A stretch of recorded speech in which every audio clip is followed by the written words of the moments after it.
brought to you by Palvi Agrico. आता शेतीसाठी जे काही लागणार ते घरपोच मिळणार, तेही मोबाईलच्या एका क्लिकवर. ज्या दिवशी अपघात झाला त्या दिवशी त्यांच्या कुटुंबियाची अशी इच्छा होती की लवकरात लवकर सुनेत्रा वहिनींचा हा शपथविधी कार्यक्रम व्हावा आणि त्यांच्या जागेवर आपल्याला पाठवावं अशी त्यांच्या कुटुंबियाची इच्छा होती.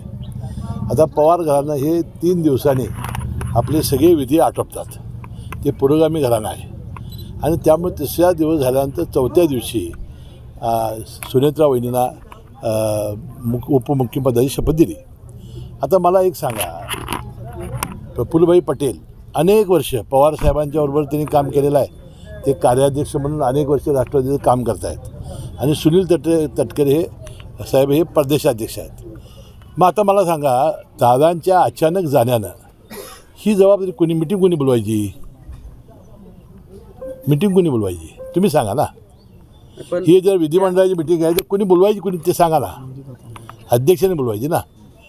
मग सुनील तटकरे व्हिलन कसे, राष्ट्रीय अध्यक्ष त्या आदेशानं बोलवायची, मग प्रफुल्ल पटेल हे व्हिलन कसे, मला हेच कळालेलं नाही.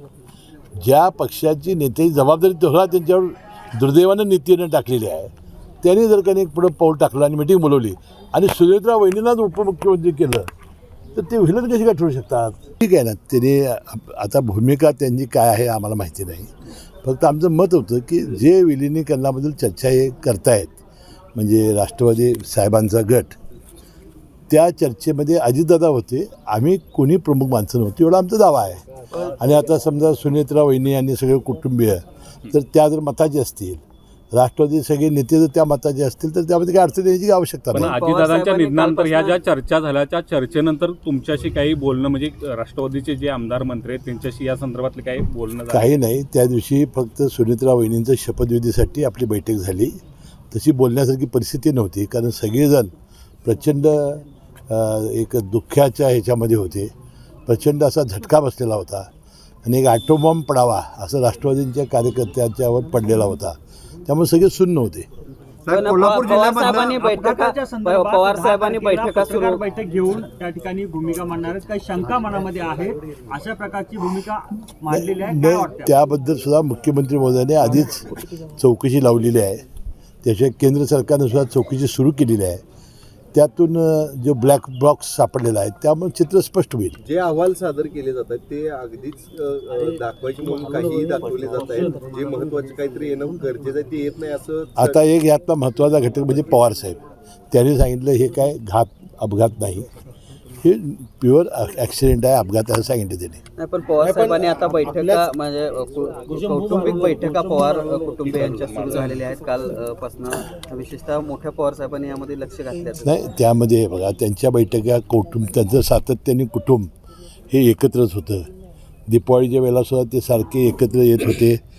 आत्तासुद्धा काही 10 दिवस काल होते, 10वा दिवस काल होता आणि या त्यांच्या विधीच्या निमित्ताने सगळं कुटुंब एकत्र आलं असेल आणि त्यांनी काय ज्या चर्चा केली ते आपल्याला काय समजण्याची काही आवश्यकता नाही. हसन मुश्रीफांना नेमकं काय वाटतं, दोन्ही राष्ट्रवादी एकत्र आल्या पाहिजे असं वाटतं? हसन मुश्रीफांना नेमकं असं वाटतंय की जो पक्ष ठरवेल ती भूमिका हसन मुश्रीफची असेल. आता सुनीताताईंनी जर निर्णय घेतला तर तुम्ही सगळे एकत्रीकरणासाठी तयार असणार? आम्हाला करावं लागेल. पवार साहेबांच्या खासदारकीची टर्म लवकरच संपणार आहे, त्यांना पुन्हा संधी मिळणार का याबाबत प्रश्नचिन्ह आहे. संजय राऊतांचं म्हणणं आहे की पवार साहेबांनी निवडणूक लढवावी, महाविकास आता हा त्यांचा आहे बघा, महाविकास आघाडीचा प्रश्न आहे की काय करावं. काल मी संजय राऊतांचं ऐकलं, ते पवार साहेबांना राज्यसभेत पाठवणार आहेत, त्याबद्दल मी संजय राऊतांचं मनपूर्वक अभिनंदन करतो.